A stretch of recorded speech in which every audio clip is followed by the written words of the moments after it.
예, 장평사랑교회 주일 2부 예배 말씀을 드리도록 하겠습니다.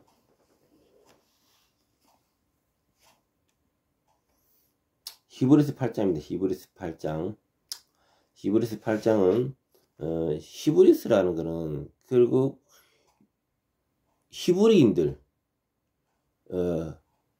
구약을 따르던 그런 히브리인들, 구약 성도들한테 신약이 무엇이다라는 것을 알려주면서 복음을 전하는 그런 내용입니다. 그래서 히브리 구약의 상식을 가지고 구약의 지식을 가지고 있는 그들에게 신약적 예수님이 무엇이다 이렇게 말씀을 이렇게 가리키면서 이렇게 인도하는 겁니다.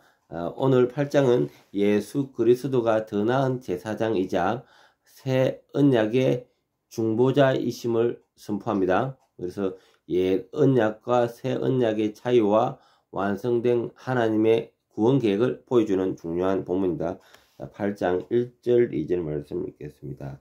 지금 우리가 하는 말은 요점은 이러한 대제사장이 우리에게 있다는 것이라. 그는 하늘에서 지극히 크신 이의 보좌 우편에 앉으셨으니 성소와 참 장막에서 섬기는 이시라. 이 장막은 주께서 세우신 것이요 사람이 세운 것이 아니니라.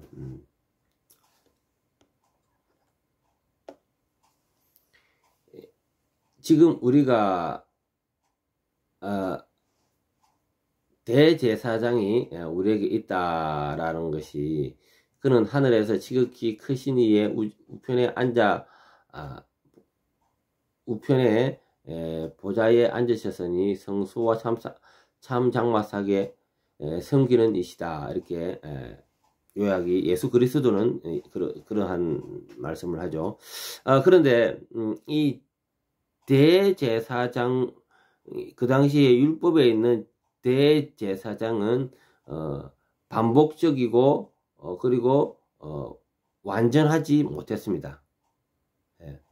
또 동물을 가져와서 제사를 지내야 되고, 그런데 그의 반면에 예수님은 왜 더 나은 제사장이냐? 그는 그의 제사는 단번에 또다시 동물로 가서 제사를 지낼 필요가 없다는 겁니다. 그래서 그리스도의 제사는 완전하고 단번에 이루어지다는 역사적인 사실입니다. 참 장막은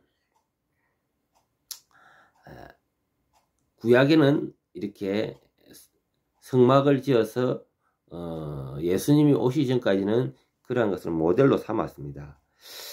예수님은 본인 자체가 성막입니다. 참 성소입니다. 그래서 우리가 더 이상 예수님을 통하여 화목해지기 때문에 과거의 제사법에 매일 필요가 없습니다.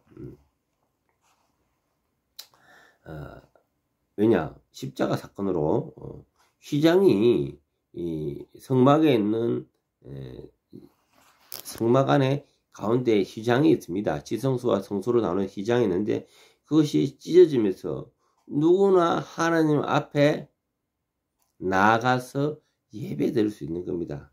그래서 우리가 성막의 모형에서 벗어나야 됩니다. 오늘날에도 이 성막의 모형에 빠져 있다는 것은 마치 율법에 빠져 있는 것과 같다는 겁니다. 두 번째,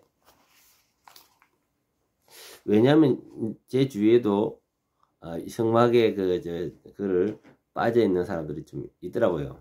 봤습니다. 그거는 지금 신약의 말씀에서 의미가 없습니다. 제가 성막에 관한 책이 많은 두꺼운 책이 있는데 있습니다. 그래서 우리는 더 이상 빠질 필요 없다. 자, 두 번째, 옛 언약과 새 언약의 차이. 3절에서 7절까지 읽겠습니다. 대제사장마다 예물과 제사드림을 위하여 세운 자니 그러므로 그도 무엇인가 드릴 것이 있어야 할지니라. 예수께서 만약 만일 땅에 계셨더라면 제사장이 되지 아니하였을 것이니 이는 율법을 따라 예물을 드리는 제사장이 있음이라. 그들이 섬기는 것은 하늘에 있는 것의 모형과 그림자라. 모세가 장막을 치러 할 때에 지시하심을 어둠과 같으니 이르시되 삼가 모든 것을 산에서 내게 보이던 본을 따라 지어라 하셨느니라. 그러나 이제 그는 더 아름다운 직분을 얻으셨으니 그는 더 좋은 약속으로 세우신 더 좋은 언약의 중보자시라. 첫 언약이 무엄하였더라면 둘째 것을 요구할 일이 없으려니와. 옛 언약과 새 언약에 이렇게 중간에 이렇게 충돌이 되는데요. 옛 언약에 한계가 있습니다. 옛 언약은 백성을 죄로부터 완전히 구속하지 못했습니다. 이 죄의 문제가 걸리는 겁니다. 죄의 문제. 이는 동물이 희생 제물이 되어 죄를 근본적으로 제거할 수 없는 겁니다. 히브리서 10장 4절의 말씀이 나오죠. 네. 새 언약이 필요합니다. 옛 언약의 불완전함은 하나님의 백성이 죄의 문제를 해결하기 위해 더 나은 언약이 필요했습니다. 새 언약은 예수님의 피로 세워진 언약으로 제사함과 영원한 생명을 보장합니다. 누가복음 22장 20절 말씀. 예수님의 피죠. 예수님의 피가 우리의 제사함과 영원한 생명을 보장하는 겁니다. 그래서 새 언약이 필요한 겁니다.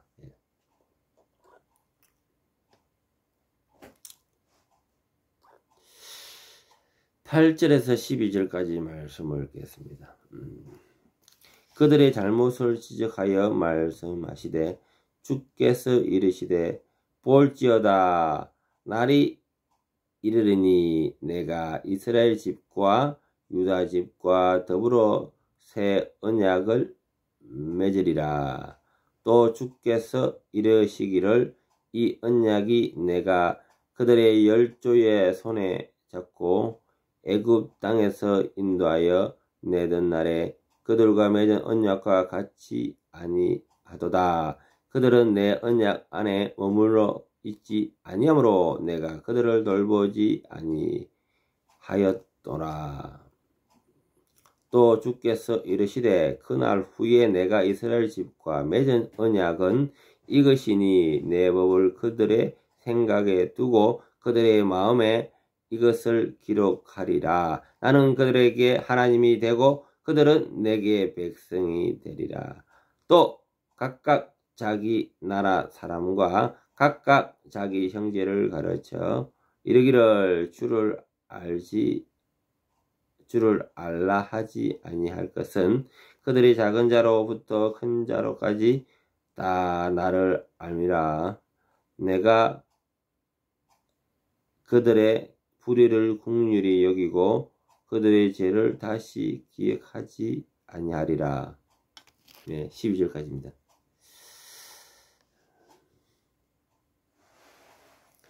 가장 핵심 말씀은 주께서 이르시되 보라 날이 이르르니 내가 이스라엘 집과 유다 집과 새 언약을 맺으리라. 이러한 언약은요 우리가 구약에서 계속적으로 각 39권이죠. 39권은 다 예수 그리스도를 예표하는 말씀이 다 녹아져 있습니다. 예레미야스의 예언의 성취가 있는데요. 예레미야서 31장 31, 34절 말씀에 새 언약의 약속을 인용합니다. 하나님의 구원 계획이 완성되었음을 보여줍니다. 예. 새 언약이 또 특징이 있네요.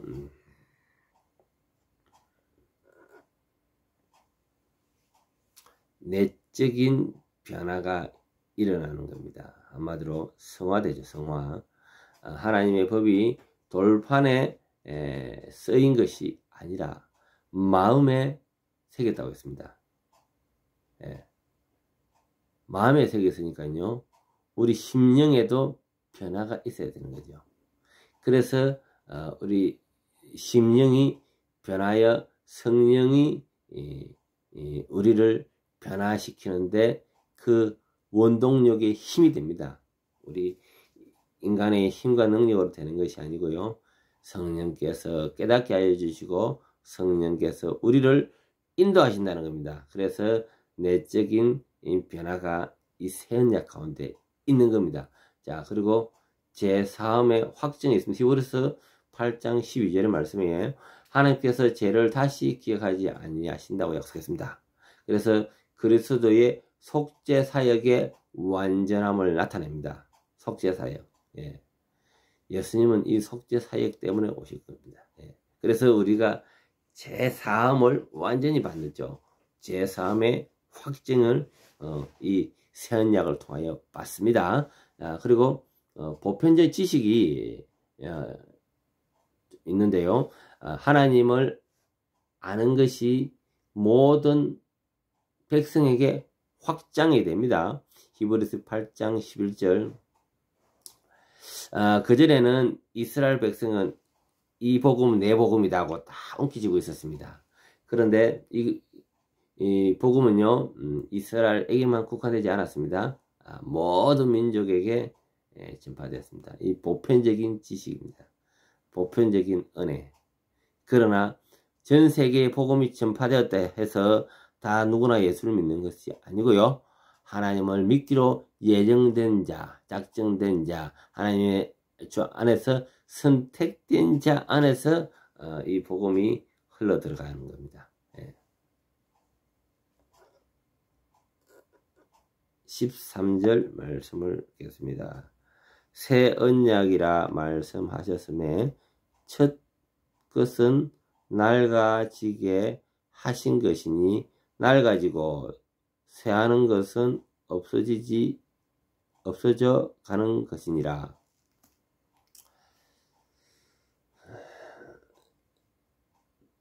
옛 언약의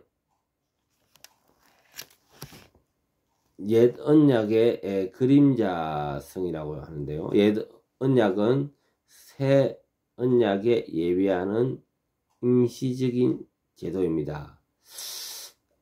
아까 전에 서두 얘기했던 성막, 제사, 율법은 모두 그리스도를 가리키는 겁니다.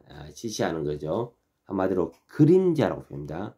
다시 성막, 제사, 율법은 예수 그리스도를 이렇게 가리키는 하나의 그림자죠. 그림자. 그리스도의 사역이 이루어지면서 더 이상 필요하지 않습니다. 아직도 그 성막에 빠져 있는 분들 나오십시오. 그 제사에 빠져 있는 분들 나오십시오. 그리고 그 율법에 빠져 있는 분들 나오십시오. 저도 한참 말씀을 읽고 너무 은혜 가운데 이 6월절을 나도 6월절을 지키고 싶다는 생각이 들었어요. 집에 입구에 문술주에 빨간 피를 나도 바르고 싶었어요. 그런데 이런 제사는 의미가 없다는 겁니다. 장막절에 저도 장막을 치고 나도 주님과 가고 싶었어요. 그런데 이러한 제사적인 이런 것이 우리가 지킬 필요가 없다는 거죠. 지금도 이스라엘의 그 절기에 맞춰서 또 지키러 가시는 분이 있습니다. 저는 실제적으로 목도했습니다. 지난번에 이스라엘에 전쟁이 났을 때 그때 비행기 싣고 타고 넘어온 사람 중에 제 아는 지인이 있었습니다. 그래서 아직도 그러한 율법과 제사와 성막에 빠져 있는 사람들이 상당히 있다는 것. 그러나 자, 이 가운데 율법이라는 건요, 이 도덕법에 우리가 무시하거나 간과해서는 아니 됩니다. 율법은 지금도 도덕법으로 남아 있습니다. 제가 앞번에 설교한 내용 중에서도 이런 율법의 10계명에 대해서 한번 공부했지 않습니까? 도덕법은 남아 있습니다. 우리가 율법은 완전히 지키지는 못하나 도덕법은 남아 있다. 우리가 인간적으로 지키려고 노력해야 된다. 그러한 것입니다.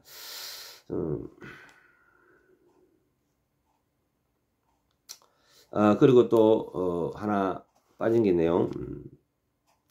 옛 언약과 새 언약의 지금도 이렇게 마찰한 가운데 또 중간지대가 있습니다. 중간지대. 옛 언약의 율법도 수용하고 그리고 예수 그리스도의 말씀도 수용하고 이러한 중간지대의 신학적인 노선이 좀 있습니다. 알리야 운동이라든가 또 이런 또 기타 등등들이 유대인 우월에 대한 부분을 지금 가지고 이렇게 중간지대의 신학적인 노선이 있는 데가 있는데 이 또한 계획주의에서는 정통이 아니다. 우리는 오직 새 언약으로 예수 그리스도의 모든 복음을 정통으로 받아들인다. 아까 전에 제사, 율법,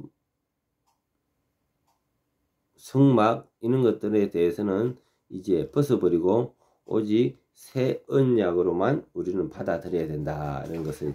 왜냐하면 지금도 이런 중간지대로 우리를 애매모호하게 하는 그러한 요소들이 상당히 있습니다. 저희야 뭐 야전에서 신앙생활을 하다 보니까 온갖 별거 다 경험을 했기 때문에 우리 이런 부분에서 교회가 명확하게 이렇게 계획주의 입장에서 짚어주지 아니하면은 성도들이 이것이 좋은지 저것이 좋은지 잘 이해가 안 돼요. 그래서 우리 계획주의 교회에서는 철저하게 새 언약의 말씀을 따른다라는 것을 오늘 말씀으로 마무리 짓도록 하겠습니다. 기도하고 마치겠습니다. 주님 감사합니다. 오늘 히브리 말씀 8장을 상고했습니다. 아직도 율법과 제사와 성막에 빠져 있었더라면 용서하여 주시옵소서. 이제는 오직 새 언약의 예수 그리스도의 복음만 따라가는 저들 다 되게 도와주시옵소서. 예수님 이름으로 기도합니다. 아멘.